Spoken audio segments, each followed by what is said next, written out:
નમસ્કાર, જય હિન્દ, જય ભારત, જય માતાજી, જય ક્ષાત્ર ધર્મ. દરેક દર્શક મિત્રોને મારા જય માતાજી.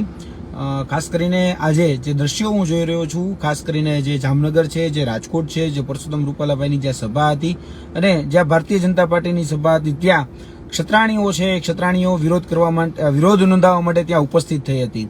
પરંતુ પોલીસ સાથે એમનું ઘર્ષણ થયું અને પછી જે દ્રશ્યો સામે આવ્યા એ મને ખરેખર યોગ્ય નથી લાગતા. એટલા માટે હું મારી માતા બહેનોને બે હાથ જોડીને વિનંતી કરું છું કે આ પ્રકારના જે દ્રશ્યો સર્જાય છે એ દ્રશ્યો ક્યાંક ને ક્યાંક જે ક્ષત્રિય સમાજની જે માન મર્યાદા અને મોભોની જે વાત છે, જેની અસ્મિતાની વાત છે, ખરેખર એમાં આ જે દ્રશ્યો છે એ યોગ્ય નથી. એવું મારું વ્યક્તિગતપણે આ માનવું છે.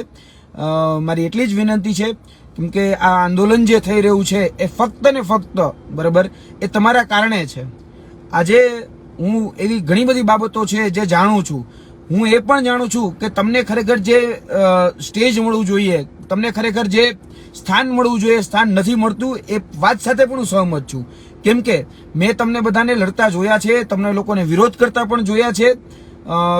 તમે જ લોકો હતા કે જ્યારે કહી શકે ગોંડલની સભા જ્યારે પૂર્ણ થઈ ત્યારે આમ ડંકેની ચોટ ઉપર તમે લોકોએ જ વાત કરી અને તમારા કારણે જ આ આંદોલન આખું ઊભું થયું. બાકી ઘણા બધા લોકો એવા હતા કે સામે બોલવા માટે પણ તૈયાર નહોતા, બરાબર.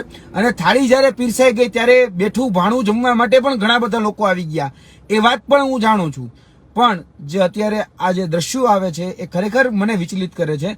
મને એવું લાગે છે કે આ દ્રશ્યો એ ખરેખર આપણા ક્ષત્રિય સમાજ માટે શોભા ધરાવનાર નથી. તો હું વ્યક્તિગતપણે મારી આ વિનંતી છે, તમારા એક ભાઈ તરીકે કહો કે તમારા એક બાળક તરીકે કહો કે તમે તમારા દીકરા તરીકે કહો, પણ આ મને ખરેખર એવું લાગી રહ્યું છે કે આ યોગ્ય નથી. બસ આ ન થવું જોઈએ એટલી મારી વિનંતી છે. બીજું કે જે પણ લોકો ઘર્ષણ કરે છે એ ઘર્ષણમાં ખાસ કરીને યાદ રાખજો, આ મારો ભૂતકાળનો અનુભવ ઉપરથી હું વાત કરું છું કે કોઈ છોડાવવા માટે નહીં આવે, બરાબર. કોઈ છોડાવવા માટે નહીં આવે. જે લોકો આજે ઉશ્કેરટમાં આવી કોઈ પણ પ્રકારના જે પગલાઓ ભરે છે, ખાસ કરીને સોશિયલ મીડિયામાં જે ઉશ્કેરણીજનક, બરાબર, અને જે ભડકાવવા માટે જે વિડીયો મૂકવામાં આવે છે એ વિડીયોમાં ઉશ્કેરટમાં ન આવવું, બરાબર. એ કોઈ જ પ્રકારના જે પણ લોકો ઉશ્કેરણીજનક કાર્યો કરે છે, એવા કોઈ પણ કાર્યો જે કરે છે એના જે હથકંડાઓ છે એ હથકંડાઓમાં મહેરબાની કરીને ન આવશો. તમારા નામે ચરી ખાનારા લોકો ઘણા બધા હશે. હું આ વાત બહુ સ્પષ્ટપણે બહુ સભાન ભાષામાં કહી રહ્યો છું કે તમારા નામે ચરી ખાનારા ઘણા બધા લોકો છે જે ચરી પણ ખાય છે.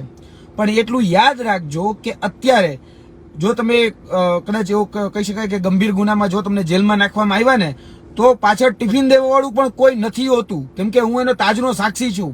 જ્યારે મેં ભાવનગરની અંદર 82 દિવસ સાબરમતી જેલની અંદર 11 દિવસ જે વિતાવ્યા છે ને, ત્યારે ફક્ત પરિવારના લોકો જ એ પાસે હોય છે, બાકી કોઈ નથી હોતું. બાકી સમાજના જે બહુ મોટી મોટી ફાકા ફોજદારી કરતા હોય છે ને એને મેં હાથ ઊંચા કરી દેતા જોયા છે કે ભાઈ આમાં તમારે કોઈ બાબતે તમારે અમને ન પૂછવું. જ્યારે મેં એવા સંઘર્ષમાં મારા જે કહી શકાય કે ખાસ કરીને જેને સપોર્ટ આપ્યો એવા વ્યક્તિઓ હતા, જે વિદ્યાર્થીઓ, જેને બહાર જે કહી શકાય કે જે વાતાવરણ બનાવ્યું ને એ સ્વયંભૂ બનાવ્યું, કારણ કે એના માટેની મેં લડત લડી હતી. એ વાતાવરણ બન્યું તો એના કારણે ક્યાંક ને ક્યાંક આ બહાર જે નાની મોટી લડતો ચાલતી હતી એના કારણે ચાલતી હતી. તો યાદ રાખવું પડશે આપણે કે આપણે જ્યારે લડત લડવા જઈ રહ્યા છીએ ત્યારે એમાં આપણા સ્વાભિમાનની લડાઈ છે.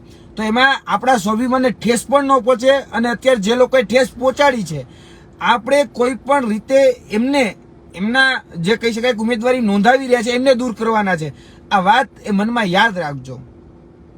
કેમ કે જે દ્રશ્યો ખાસ કરીને કહી શકાય કે ક્ષત્રિય સમાજના જે યુવાનો છે, આ આંદોલન બે જ વ્યક્તિઓ દ્વારા ચાલે છે. એક ક્ષત્રિય સમાજના યુવાનો દ્વારા જે કોઈ પણ સભાઓ થાય અથવા તો કોઈ પણ ગામમાં બેનર મારવાના થાય તો ક્ષત્રિય સમાજના એ યુવાનો આગળ હોય છે. અને બીજા જો કોઈ આગળ હોય છે, ખાલી સોશિયલ મીડિયામાં ચર્ચાઓ નથી કરતા.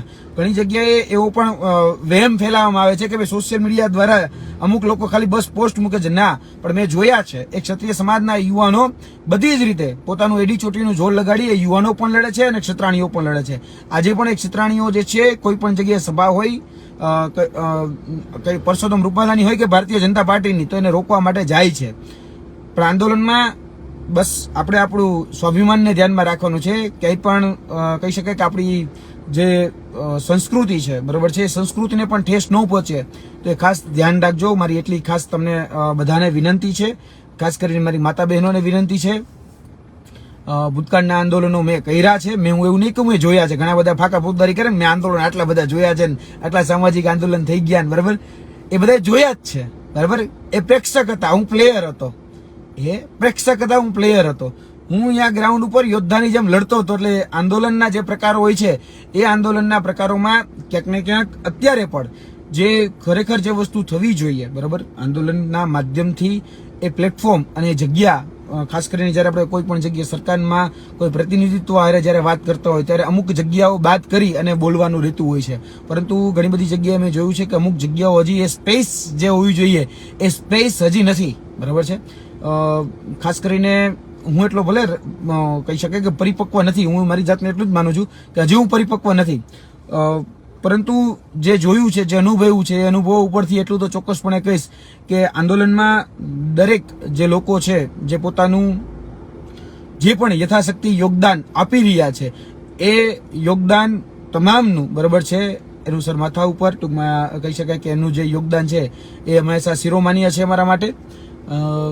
જે પણ આગળની જે મિટિંગો છે એમાં ખાસ કરીને જે મિટિંગો હવે જે થવા જઈ રહી છે તેમાં જે બાકી જે જિલ્લા તાલુકાઓ છે એ તાલુકાઓની એ જિલ્લાની આવતા 2 દિવસમાં મિટિંગો છે. એટલે 2 દિવસમાં એ વ્યસ્તતા રહેશે મારી. કદાચ એવું બની શકે કે ક્ષત્રિય સમાજના જે ગ્રુપો છે એમાં હું મેસેજ ન મૂકી શકું, અથવા તો માધ્યમોમાં જે બધા જ મેસેજ જે મૂકવા જોઈએ ન મૂકી શકું, કારણ કે સતત એક દિવસમાં 3 સભાઓ છે, નાના નાના ગામડાઓની મિટિંગો છે. તો એ બધી જ મિટિંગોમાં, કારણ કે કોઈ આંકડો કેવો 1 લાખ લોકોને બોલાવાના છે કે 1 લાખ લોકો આવશે, એ આંકડો કેવો અને આંકડો કરવો, બરાબર, એમાં ફેર છે. એટલે અમારા એવા પ્રયત્નો છે કે ગુજરાતના તમામ જે તાલુકા જિલ્લાઓ છે, બરાબર, એ તમામ જગ્યાએથી ક્ષત્રિય સમાજ અને એની સાથે સાથે અમારી એવી, હું મારો વ્યક્તિગત એવો પ્રયાસ કરું છું. કદાચ મેં આ કોઈની સહમતિ નથી મારા વાતમાં. હું 18 વરણને સાથે લઈ અને 18 વરણના જે આગેવાનો છે તેમનો પણ સંપર્ક કરી અને મારાથી થઈ શકેલા પ્રયત્નો એવા કરું છું કે 18 વરણ આંદોલનમાં આવે. કારણ કે જ્યારે વાત મૂકવામાં આવી છે રોટી બેટીની, તો એ મહિલાઓ તમામ છે, બરાબર, કે તમામ મહિલાઓનું જ્યારે અપમાન થયું છે ત્યારે તમામ મહિલાઓને સાથે લેવાનો અમારો એવો વિચાર છે કે બધા લોકોને અમે સાથે લઈને ચાલીએ. મેં હંમેશા મારો જે અભિગમ રહ્યો છે હંમેશાનો, એટલે મારો લડતનો જે મારો અભિગમ છે એ બધાને સર્વને સાથે લઈને ચાલવાનો રહ્યો છે. એટલે એ પ્રમાણે પણ અત્યારે હું મારી લડત લડી રહ્યો છું. આગળના દિવસોમાં પણ તમને રાજકોટ ખાતે હોય કે અન્ય બીજા જે પણ કાર્યક્રમો હોય એ કાર્યક્રમોમાં પણ મારી સક્રિય ભૂમિકા હંમેશા તમને જોવા મળશે. ઘણી બધી જગ્યાએ ઘણા બધા લોકો, બરાબર છે, જાણી જોઈને ક્યાંક ક્રિટિસાઇઝ કરતા હોય, કોઈ અપમાન કરતા હોય તો એ બાબતનું ધ્યાન નથી દેવાનું. બીજી વાત, હું તમને લોકોને માધ્યમથી કહું, કોણ આવે છે, બરાબર છે, ફલાણો જાય છે તો હું જાઉં, એવું નથી વિચારવાનું. આજે તમારે એટલું જ વિચારવાનું છે કે આજે હું જાઉં અને બીજા સાથે 5 જણાને લઈને જાઉં. એ પછી કોઈ પણ સમાજના તમારા ભાઈબંધો હોય, બેનપણી હોય, મિત્રો હોય, XYZ લોકો હોય, એને તમે સાથે લઈને આવો. કારણ કે આ લોકશાહીનો દેશ છે જેમાં લોકો, આપણે કહી શકાય કે માથા દેખાડવાનો સમય છે. આગળ શું થશે એ વાત હું નથી જાણતો, બરાબર છે, પણ આગળ શું કરવું તો એક દિવસનો જે આગળનો જે કાર્યક્રમ હોય છે હું એ જ વિચારું છું કે આવતીકાલે મારે શું કરવાનું છે. મને નથી ખબર કે ટિકિટ રદ થશે કે ટિકિટ રદ નહીં થાય, પરંતુ મારા મિજાજમાં મેં હંમેશા આક્રમકતા રાખી છે અને હું આક્રમકતા સાથે મારા કોઈ પણ ભાષણો હોય કે કોઈ પણ વક્તવ્યો હોય કે કોઈ પણ વાત મૂકવાની હોય, હંમેશા આક્રમકતા સાથે મૂકું છું અને આગળ પણ મૂકતો રહીશ. પરંતુ લડાઈ એ કઈ દિશામાં જઈ રહી છે એ હું નથી સમજી શકતો, બરાબર છે, એટલા માટે હું તમને સમજાવી પણ નથી શકતો કે લડાઈ કઈ દિશામાં જઈ રહી છે. કારણ કે અલગ અલગ મંતવ્યો પ્રમાણે અલગ અલગ દિશાઓ જે છે એ અત્યારે પસંદ કરવામાં આવી હોય એવું મને લાગે છે. ઘણી બધી જગ્યાએ જે લાઇઝનરો છે એ લાઇઝનરો કામ કરી રહ્યા છે. જે કહી શકાય ને કે ભાઈ પોલિટિકલ એજન્ટ જે હોય એ પોલિટિકલ એજન્ટો કોઈને કોઈ દોરી સંચારથી ચાલી રહ્યા છે અને એ માં પણ, કારણ કે ઘણી બધી વિસંગતતાઓ મને પણ જોવા મળે છે. કારણ કે કહેવાય છે કે ભાઈ જે આંદોલન છે એ સામાજિક છે. હું ચોક્કસપણે આંદોલનને સામાજિક જ ગણું છું, એમાં ના જ નથી, અને આંદોલન સંપૂર્ણ રીતે સામાજિક જ થવું જોઈએ એ વાત સાથે પણ સહમત છું. પરંતુ ક્યારેક થાય કેવું કે ભારતીય જનતા પાર્ટીના કોઈ આગેવાન આવીને બોલે, બરાબર, તો એને બધી જ બોલવાની છૂટ હોય. મને ગઈકાલે જોવા મળ્યું કે ભાઈ કોંગ્રેસના આગેવાન આવીને બોલે તો એને બોલવામાં તરત જ એની પર લેબલ લગાડી દેવામાં આવે છે કે ભાઈ આ તો કોંગ્રેસમાંથી છે. પણ એ નથી જોતા કે ક્ષત્રિય સમાજમાં આજે બધું જ કામ મૂકી, જ્યારે એનું પાર્ટીનું હોય, પક્ષનું હોય કે ચૂંટણીનું, બધું જ કામ મૂકી અને આજે પોતાનું એ યોગદાન દેવા, એક સામાજિક પોતાની જે જવાબદારી છે એ જવાબદારી પરિપૂર્ણ કરવા માટે ત્યાં આવેલા હોય છે. અને છતાં પણ એની ઉપર લેબલ લાગે છે રાજકીય. અને જ્યારે કોઈ ભારતીય જનતા પાર્ટીનો કોઈ વ્યક્તિ આવીને વાત કરે તો એને તરત જ, મેં ભાવનગરમાં પણ જોયું છે, સુરેન્દ્રનગરમાં પણ જોયું છે, રાજકોટમાં પણ જોયું છે, ભુજમાં પણ જોયું છે, પાટણમાં પણ જોયું છે, બધી જ જગ્યાએ મેં જોયું છે, બરાબર. તો કહેવાય ને કે જે રાજપૂત, બરાબર છે, અથવા તો કહી શકાય કે જે રાજપૂત છે, પણ એને ખાસ કરીને શા માટે લેબલ લગાડીને કહેવાય ને લેબલ લગાડીને જોવામાં આવે છે નથી સમજાતું. એટલે ક્યાંક ને ક્યાંક દંભ જે કરી રહ્યા છે, ક્યાંક ને ક્યાંક જે પાર્શિયાલિટી જે કરી રહ્યા છે, તો તમે પેલા ક્લિયરિટી કરો, અથવા તો તમે પોતે ક્લિયર થાવ કે તમે શું ઈચ્છી રહ્યા છો. કારણ કે તમે કોઈ એક પક્ષને આવકારો, બીજા પક્ષને નકારો, તો આમાં ક્યાંક ને ક્યાંક બેવડી નીતિ અને દોગલી નીતિ એ તમારી છતી થાય છે. એટલે દોગલી નીતિ, હું એવું માનું છું કે આ આંદોલન જે દિશામાં જવું જોઈએ એ દિશામાં જો જશે તો આની સફળતા ચોક્કસપણે મળશે. આ વાત સાથે હું હંમેશા સહમત, કેમ કે મેં ભૂતકાળમાં જે આંદોલનો કર્યા છે એમાં હું હંમેશા એ વાત માનતો રહ્યો છું કે યોગ્ય જગ્યાએ, યોગ્ય પ્લેટફોર્મ પર યોગ્ય રજૂઆતો જાય તો ચોક્કસપણે એ વાતનું નિરાકરણ આવતું હોય છે. અને એ યોગ્ય માધ્યમોથી જો ચાલવામાં આવે તો નિરાકરણ શક્ય જ હોય છે. આ વાત મેં હંમેશા મારા આંદોલનમાં એ સાબિત કરીને બતાડી છે, બરાબર છે. ભૂતકાળમાં બિન સચિવાલયનું આંદોલન, પોલીસનું આંદોલન હોય, જીએસઆરટીસીના કર્મચારીઓનું આંદોલન હોય, જેટકોના કર્મચારીઓનું આંદોલન હોય કે ટીઆરબીના નું આંદોલન હોય કે પાણી પુરવઠાના કર્મચારીઓનું આંદોલન, આ બધી જ બાબતોમાં મેં પુરવાર કરીને બતાવ્યું કે યોગ્ય માધ્યમથી યોગ્ય રીતે જો રજૂઆત થાય ને તો હું ચોક્કસપણે માનું છું કે એનું નિરાકરણ શક્ય હોય જ છે. પણ જ્યારે આંદોલનમાં કોઈની મહત્વાકાંક્ષા કે કોઈનો સ્વાર્થ, અથવા તો કહી શકાય કે કોઈનો અહમ ગવાય નહીં, બરાબર છે, એ રીતે જ્યારે ચાલવામાં આવે છે ત્યારે એ આંદોલન યોગ્ય લક્ષ્ય સુધી નથી પહોંચતું હોતું, એવું મેં જોયું છે. આજે કોઈની પણ પર્સનલ મહત્વાકાંક્ષા હોય કે અથવા તો કોઈનો પર્સનલી સ્વાર્થ હોય તો ચોક્કસપણે એ આંદોલન જે છે એ આંદોલન યોગ્ય રસ્તા, અથવા તો કહી શકાય યોગ્ય દિશા, અથવા તો કહી શકાય કે યોગ્ય પોઈન્ટ ઉપર, જે એન્ડિંગ પોઈન્ટ હોય એ એન્ડિંગ પોઈન્ટ સુધી નથી પહોંચતું હતું. અહીંયા કોઈ પણ જગ્યાએ સમાધાનકારી રસ્તો એ કોઈ અપનાવ્યો જ નથી. કોઈ પણ તમને માધ્યમોમાં જો કહી શકાય કે ખોટી માહિતી પહોંચતી હોય તો એનાથી પણ પહોંચવું. બધા જ લોકો જે અત્યારે લડી રહ્યા છે, પોતાની લડાયક ભૂમિકા ભજવી રહ્યા છે, એ તમામ લોકો અત્યારે આ આંદોલનમાં મેં સ્પષ્ટ જોયું છે, બધાનું એક વલણ છે કે કોઈ પણ સંજોગે આ આંદોલન જે છે એમાં સામાજિક રૂપ આપી અને આને નિરાકરણ તરફ, એટલે કે સ્પષ્ટ કહું છું કે પુરુષોત્તમ રૂપાલાની ટિકિટ રદ થાય એના માટે જ આ બધી જ બાબતો જે છે અત્યારે લડાઈ રહી છે. અને એ વાત તમારા જે લોકોના મેસેજો મને પહોંચે છે એ લોકોને પણ હું કહું છું કે આંદોલનને હું કોઈ દિશા આપી શકું એટલો સક્ષમ નથી. આંદોલનમાં મારા ચહેરાને કારણે કેટલા લોકો આવે છે અથવા તો હું કેટલા લોકોને લાવી શકું છું એ હંમેશા મેં ધ્યાન રાખ્યું છે અને હું આગળ પણ ધ્યાન રાખતો રહીશ. કેમ કે હું હંમેશા એ વાતને માનું છું કે અત્યારે જ્યારે લોકશાહી હોય તો લોકશાહીમાં આપણે માથા ગણાવવા જોઈએ, પરંતુ એનું હું દિશા નહીં આપી શકું. કારણ કે હું એવું નહીં કહી શકું કે આ રીતે જ ચાલવું જોઈએ, કારણ કે હું પણ એક ક્ષત્રિય સમાજનો નાનો બાળક છું, નાનો અંશ છું. આ ક્ષત્રિય સમાજમાં જે આખું બ્રહ્માંડમાં જે ક્ષત્રિય સમાજ જે છે એ ક્ષત્રિય સમાજમાં એક નાનો કમતો હું અંશ છું. અંશથી વધારે કશું જ નથી. એટલે મારી એવી તો તાકાત નથી, પરંતુ હા, મારી તાકાત જે બોલવાની છે, મારી તાકાત એ કહી શકાય કે જે આક્રમક મિજાજ જે મારો રહ્યો છે, મારી શબ્દ ઉપર જે મારી કહી શકાય પકડ છે, તો શબ્દના માધ્યમથી હું કોઈને ચોટદાર, બરાબર, વાત કરી દઉં છું તો એ એના દિલ સુધી પહોંચી જાય છે. તો એ હંમેશા મારો પ્રાધાન્ય રહે છે કે હું એવી વાત મૂકું જેથી કરીને એક લાંબો મેસેજ અને એક લાંબા વર્તુળ સુધી એ મેસેજ પહોંચે. મેં હંમેશા મારા વક્તવ્યમાં પણ એ પ્રયત્નો કર્યા હોય છે કે હું કોઈ એવી વાત મૂકું કે જેથી કરીને એ મેસેજ લાંબો સુધી પહોંચે. કોઈ જગ્યાએ ઇન્સ્ટાગ્રામમાં કે રીલ્સમાં કે પછી ફેસબુકમાં કે એ વોટ્સઅપમાં એ સતત ફરે તો લોકોને ખ્યાલ આવે કે ખરેખર હું આંદોલનમાં આ શું ચાલી રહ્યું છે અને ખરેખર શું ડિમાન્ડ છે. એટલે આ જે સોશિયલ મીડિયાનો સાચા રસ્તે ઉપયોગ કરવો એ પણ એક ટેકનોલોજી, અત્યારે કારણ કે ટેકનોલોજીનો જમાનો છે તો ટેકનોલોજીના જમાનામાં દરેક ક્ષત્રિય મિત્રોને, ક્ષત્રિય ભાઈઓ બહેનોને એક વિનંતી કરું છું કે ટેકનોલોજીનો સાચા રસ્તે ઉપયોગ કરજો. સાચા રસ્તે જો ટેકનોલોજીનો ઉપયોગ થયો અને સાચા રસ્તે જો ટેકનોલોજીનો ઉપયોગ કરશો તમે પણ, કોઈ પણ જગ્યાએ બિનજરૂરી મેસેજમાં જે ઉશ્કેરણીજનક વાતો હોય એ મહેરબાની કરીને ફોરવર્ડ ન કરતા. ક્યાંય પણ કોઈ પણ જગ્યાએ કોઈ લોકો પોતાની વાત મૂકતા હોય અને બધા જ લોકો એવું માનતા હોય કે આ વાત મારી મીડિયામાં જાય, આ વાત મારી માધ્યમોમાં જાય, તો દરેક વાત એવી શક્ય પણ નથી કે દરેક જગ્યાએ મીડિયા સુધી પહોંચે. સોશિયલ મીડિયા સુધી પહોંચે છે તો કહેવાય ને કે તમારો જે આશય છે એ આશય ફરી ભૂલ થશે. કેમ કે એટલા માટે એ ફરી ભૂલ થશે કેમ કે એ વાત ઘણા બધા લોકો સુધી સોશિયલ મીડિયાના માધ્યમથી પહોંચે છે. એ માધ્યમો સુધી કદાચ ન પહોંચી પણ સોશિયલ મીડિયાના માધ્યમથી એ અનેક ગણી પહોંચી ગયું. એવા ઘણા બધા વિડીયો અત્યારે વાયરલ થઈ રહ્યા છે. અમુક જે લોકો નકારાત્મકતા ફેલાવે છે, નેગેટિવ વિડીયો જે વાયરલ કરે છે, એને પણ હું વિનંતી કરું છું કે મહેરબાની કરીને આ નેગેટિવ વિડીયો એ વાયરલ ન કરશો. જેમાં અશોભનીય શબ્દો કહેવામાં આવ્યા હોય, જેમાં ઉશ્કેરણીજનક શબ્દો કહેવામાં આવ્યા હોય, જેમાં ગેરબંધારણીય અને ગેરકાયદેસર જે શબ્દો છે એ શબ્દોનો પ્રયોજન થયો, એ શબ્દોનો પ્રયોગ થયો હોય તો એવા શબ્દો બરોબર છે કોઈનું આપણે માથું કાપી નથી નાખવાનું. કારણ કે આ વાત કરવી એ પણ ગુનો છે. એટલે યાદ રાખજો, કોઈને આ સીધી જ રીતે કહેવાય ને કે અમુક કેવું છે ડાયરેક્ટ ધમકીના સ્વરૂપમાં હોય છે, એ ન કરશો. બરાબર છે, એ શબ્દ પ્રયોગ પણ ન કરશો. કારણ કે આગળ જતા પછી તમારી મુશ્કેલીમાં વધારો કરશે. કેમ કે અત્યારે એ તમામ આઈબી બરાબર છે અને જેટલા પણ ઇન્ટેલિજન્સ ગ્રુપ છે એ બધા જ લોકો આજે બધા જ સોશિયલ મીડિયા ઉપર ધ્યાન રાખી રહ્યા છે.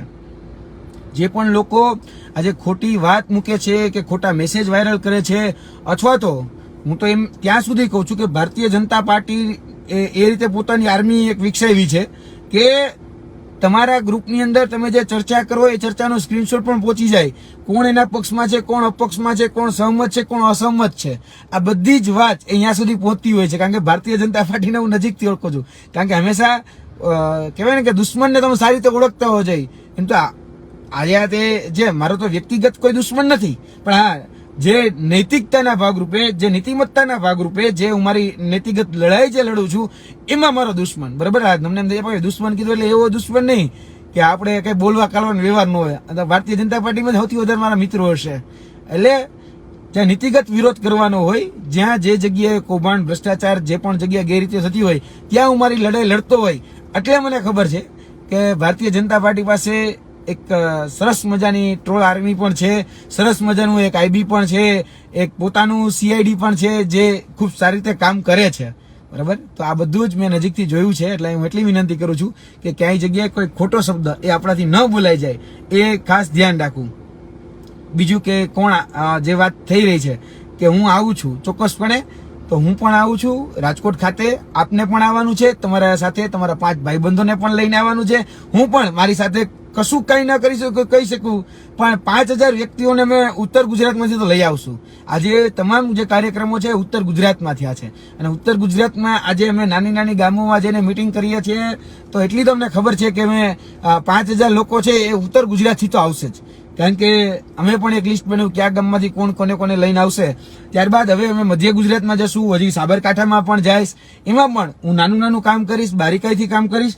કોણ ક્યાંથી કેટલા લોકો આવશે, ક્યાંનું લિસ્ટ હશે, એ બધી જ જવાબદારી પૂર્વક એ મારી જે પણ જવાબદારી છે એ નૈતિકતાને ભાગે બરાબર સામાજિક રૂપે, તો સામાજિક રીતે હું પણ મારી જવાબદારી નિભાવીશ. મારું તાત્પર્ય પણ એ જ છે કે જે તમારું તાત્પર્ય છે, તમારો જે હેતુ છે એ જ મારો હેતુ છે. પણ એ હેતુમાં મારે કામ કરીને બતાવવાનું છે. આપણે બધાએ કામ કરીને બતાવવાનું છે. મારે એકલાએ કામ કરીને નથી બતાવવાનું, આપણે બધાએ કામ કરીને બતાવવાનું છે. અને જેટલું થઈ શકે એટલું વિશાળ સંમેલન થાય આપણાથી, એ આપણા બધાના પ્રયત્નો હોવા જોઈએ.